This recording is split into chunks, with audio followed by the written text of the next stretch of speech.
Final reckons that their new A3000 and A4000 in-ear monitors have most of the performance of their flagship A8000 IEMs at less than a tenth of the price. Let's check them out.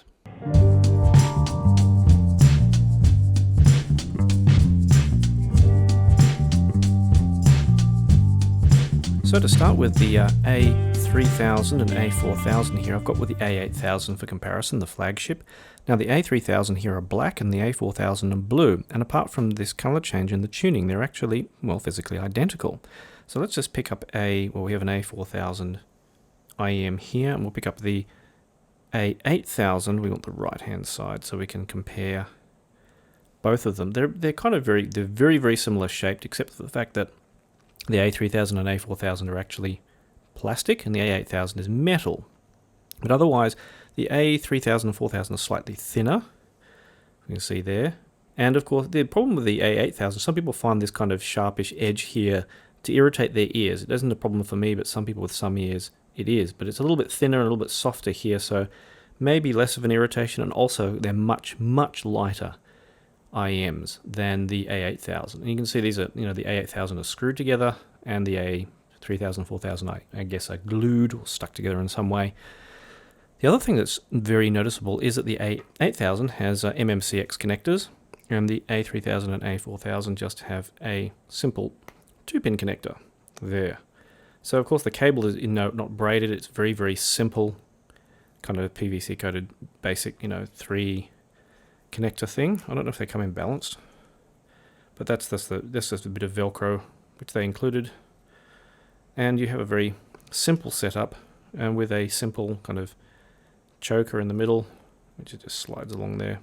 The nice thing is, though, they have included a couple of the really cool features of the A8000. The first one are these ear loops, which are silicone, and they just pop them on. They're a little bit fiddly to put the catches on, but once you get that there and you kind of slide them in place and everything, they're very comfortable, and they do a much better job than the kind of memory plastic, and much better than memory wire than you get on other IEMs. One of the other cool things they've included now, the A8000 have this cool thin metal and silicon case.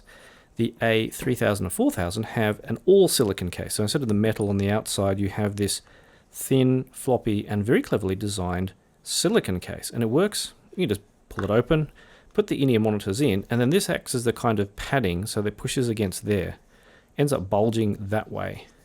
And you just push it closed and it holds the IEMs nicely in place. And the really cool thing, of course, about this is it's thin.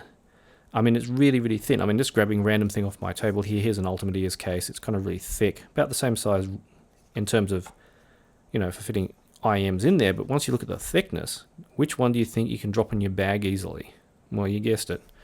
This is a really clever design. It's just worth another look just to see how simple it is. Put the IEMs in there and just literally push it closed and it holds everything in place. Really cool. A little bit less sophisticated than the metal A8000 one, which has a divider in there. But, essentially the same kind of thing. So, that being said, and that being out of the way, we can look at the actual other aspects of the IEMs themselves. So a quick look at the nozzle of the A8000. We probably saw that in my review.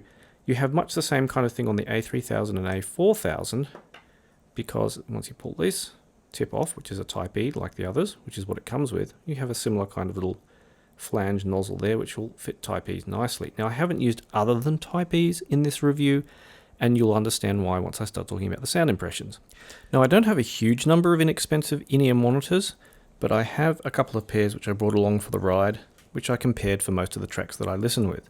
First is the Chesky versus Neo BG. These are an inexpensive pair of, I think, about $169 they are. All balanced armature IEMs. They have a fancy cable, and usefully actually, they have really narrow nozzles and that little replaceable kind of filter on there. And these will actually have very small tips. So if you have someone who has very tiny ears, they're very good for that, because they have super small tips available. The other is a recently reviewed pair, the FIO FH3s. These are high on my recommended list just for their pure entertainment value for the money, and they're kind of similar priced to the finals. And so they'll put them. The only thing I don't like about them is this really chunky cable, which is kind of too thick. I mean, it's sure it looks sophisticated, but it's And this memory plastic I'm not a huge fan of. I think the final IEMs beat it in that. So what I'm going to do is talk about a variety of tracks that I listened with using all of these IEMs, and I'm going to tell you what I think of them. Now, what I used for a lot of my listening impressions, I'm going to tell you, I use a variety of gear, but mainly because it's in for review, this Cayenne C9. So if you're just watching this, the Cayenne C9 review is going to come out soon. If this has been, you're watching this a fair way after I did the review, then it probably will already be up. Really great, fantastic headphone and IEM amp. And I used a Hugo too, which is not on the table at the moment, but I've also used, as part of the, because I'm in the middle of reviewing it, Cayenne N6 Mark II. So, and also I have a Pico Power for good measure, because that also is comparing with the Cayenne C9. But anyway, that and a Hugo too. But there wasn't a lot of a huge, I mean, these are inexpensive IEMs. You're not expecting to use them with anything particularly fancy. And I actually started off with a Chord Mojo. The first track I called up was one of the ones I use on playlists for evaluating gear, which is Billie Jean by 808 Funk, which is a kind of funky jazzy track. Now, with these IEMs, generally the A4000s are brighter and the A3000s are not quite so bright. So a bit more V-shape out of the A4000s and a bit less of a V-shaped sound out of the A3000s. Now, for most of my listening, I listened with the A3000s because the 4000s were just too bright. And this is especially with this track. Now, there's a bit of a slight V-shaped sound out of the A3000s. It's not, I mean, the A8000s were known for a bit of a V-shape too, and I kind of find that generally works pretty well with in-ear monitors.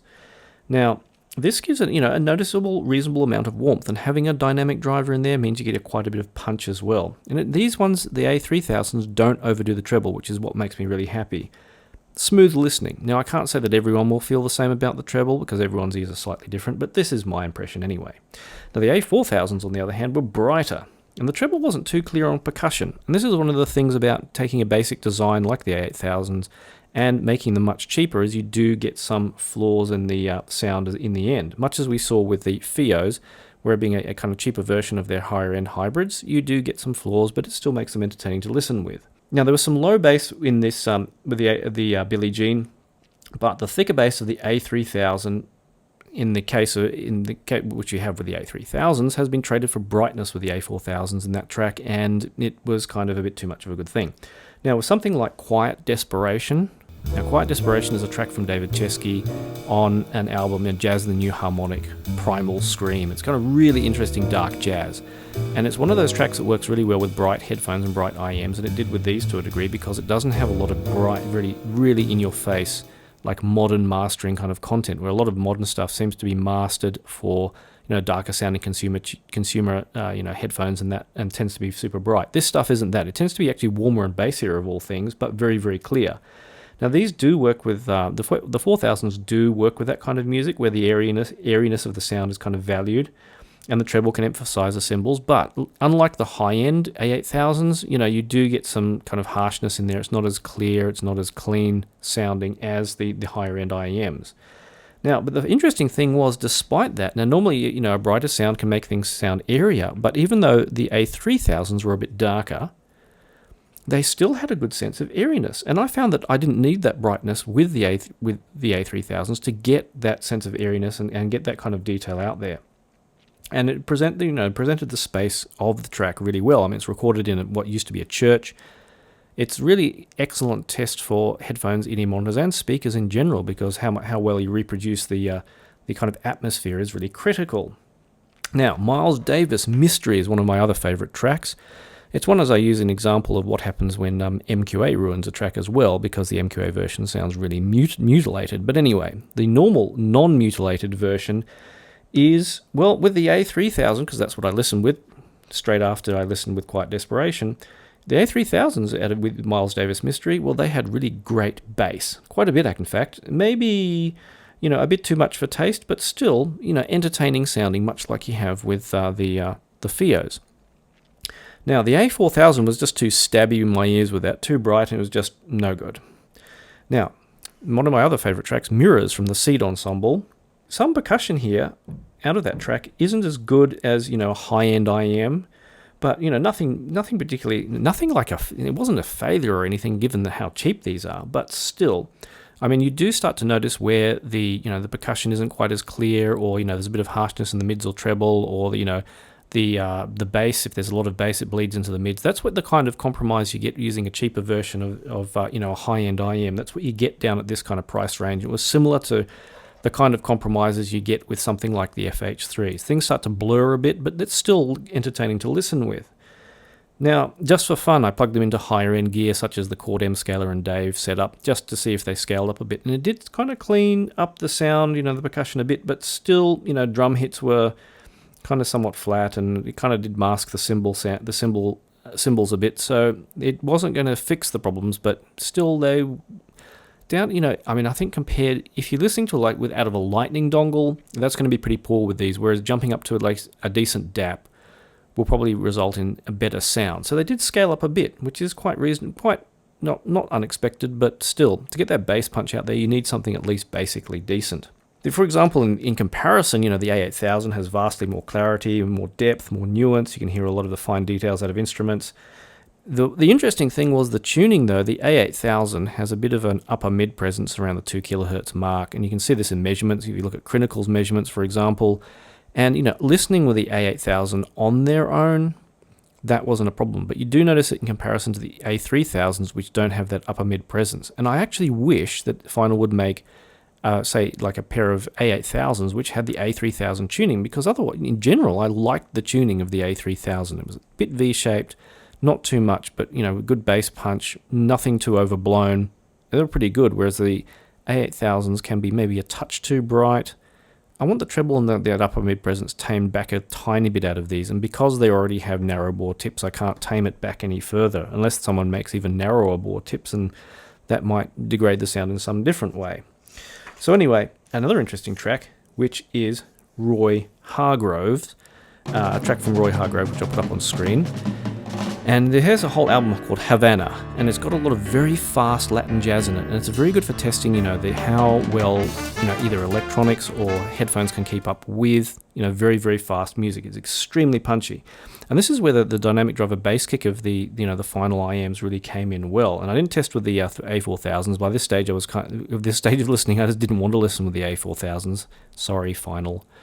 And this is where, the cymbals were a bit tizzy. Again, we're down in the low end of in-ear monitors. But the overall presentation kind of only really lacks the depth and separation you get from kind of higher end stuff. Otherwise, a little bit, less clear and all that. But still, actually, was pretty good. Onto a different setup altogether, and this is where I started getting into the C9 with Roy Hargrove and in this case Melody Gardot. And this Melody Gardot, of all things, has quite a lot of bass, and the bass rumble this is where I started to notice that the bass rumble would overwhelm the mids a bit, and and kind of block out the rest of the music a little bit. So that's where I started to notice that. A lot of modern tracks have a fair bit of bass, and that will also test the capabilities of a pair of in-ear monitors. Now, Massive Attack's Paradise Circus, one of my favourite tracks. Now, they're recorded pretty well, and a lot of the Massive Attack albums are recorded pretty well, and you can notice, the separation between the instruments and what have you. And, the overall presentation with these was maybe a touch flat to be ideal. I often listen to Massive Attack on high-end gear now, and so you kind of notice that, everything's not quite as clear as it is on higher-end gear. Same story as before, as we heard. Now, I didn't really notice anything, listening with tube mode with the C9 or not tube mode. The tube mode is a little bit more kind of, a touch tubey, a touch nicer and smoother, whereas the solid state mode is kind of a little bit more flat and even. But, I was playing around with it at the time, and I decided to try a different track altogether, which is Love is a Stranger by Eurythmics. Now, this is a good example of an old pop track. Old pop tracks, often mastered with very little bass, and I guess it was something to do with the fact that speakers and what have you back then were really kind of dull and thick sounding, and I guess they tended to compensate that with a lot of treble. Can't say for sure, but the result was, with not much bass, with the A3, even with the A3000s, there just wasn't enough bass, and this is where I started getting into the other IEMs, like the Neo, which it's still on the bright side. It's a more even it goes for a flatter tuning and, kind of better balance overall. Actually, the bass kick out of these was actually pretty reasonable despite being kind of balanced armature only. You never get quite the kind of bass kick you get out of dynamic drivers out of a balanced armature, but still it was pretty decent. But the vocals were a touch sibilant at times, which is kind of to be expected with old pop. FH7s were still quite spacious with the vocals, still quite a good performance out of these. But the vocals pushed back a touch compared to the others. The heavier bass of these balances out the weaker bass of the mastering of the track. Some sibilance there, but more tamed. Using these stock narrow bore tips, which is something I talked about in my review of them. Now that's kind of a typical of FiO, which I said before. Really good bass, pretty decent mids, and the treble not as refined as it could be, which is the limiting factor even up to their FH7s. Now, with a completely different track altogether, Soft Mistake by Lamb. I was already listening with the FH7, so that's FH3s, sorry. And there's somewhat spacious sound, with some bass bleeding into the mids, as typical of this stuff at this kind of price range. Softening the sound a bit, still entertaining, good, did the job. The A3000s, which I put in next, A4000s were just out of the question by this stage. We're a bit warmer with this track and, a bit less air, but more focus on the guitar that made up the rhythm of that particular track. And again, some bass bleed and masking in there, but still, I thought it was a bit of a touch better stereo image. Now, the Neo for that track, flatter sound, mids more forward, we've got a flatter tuning in there. Bass a bit softer, most balanced sound overall. I could have done with a bit more bass maybe, but that's what I like. I like a little touch of V-shape, as I've already said. Still, I like these. Hey Now from London Grammar. I thought I'd give the A4000s another go. I expected it to be painful, and I expected to be stabbed in the ears, and well, yeah, I was. It's kind of airy sounding in the end, but it becomes harsh with the vocals. But the bass is quite good, which is one of the redeeming factors, but still too bright. With the A3000s, you don't get that ear stabbing because the treble is tuned down. And, it manages to sound airy still, as I said, like with the other tracks, even despite the lower treble, which is really good. The background echo sound is also audible. So there's a reasonable amount of detail. The funny thing is it seemed quieter than the A4000s, like I had to turn the volume up. And the bass was strong but not overblown. Still a bit of harshness in the vocals turning up. And, well, for the other ones, the Neo, the vocals were still a bit grainy. So, but reasonable resolution for this. You're not getting the full resolution out there. The absolute subtle nuances are not coming through. It's the track I listen to on high-end gear. And, the low bass punch is absent versus the dynamic driver IEMs, and the focus is more on the vocals. And with a good old FH3, a bit more reserved in sound than I had expected. Less clean treble, sounds aggressive versus the vocal harshness of the final IEMs. But, that's typical of FiO. Their just treble isn't quite so refined. But still, it's something if you're just starting into the market, just starting to buy good quality IEMs, you're not going to notice it so much. I notice it because I listen to high-end gear all the time. I pick up any harshness much more readily than someone who's, if you're watching this and you're just getting started, I still, as basic IEMs, I still think they're good. Last one, the Hop, which I've mentioned before. We're already on the FH3, so let's continue on there. They are really fun to listen with this track with. That's where they have their strength. Still, again, the treble wasn't the cleanest, and it can be a bit blurry, and the mid's a bit forward in that particular one, so not the cleanest presentation, but still, and very entertaining, and still, these are on my recommended list. With the A3000s, we had, I like the bass punch slightly better with these. The vocals were clear, if a bit harsh, as like with the other tracks, and, a bit of sibilance. So, if you turn the thing that happened with these, if you turn the volume up loud, they distort very fast, even with the good C9. So, they're not too good with loud listening. Now, I don't listen loud ever, but it's something to consider that if you do listen loud, these, the bass went out of control very fast with these. And likewise, this kind of range of IEMs are not good for loud listening, and you shouldn't listen loud because it will damage your hearing. But that was something to consider, if you're in maybe a less quiet environment, you turn the volume up, especially with bass-heavy tracks, they're going to start to distort. Now the Neo, using the Hop, less bass punch, but still decent, mid-focus as usual, touch of harshness. And, the A4000s, nasty. Don't even bother.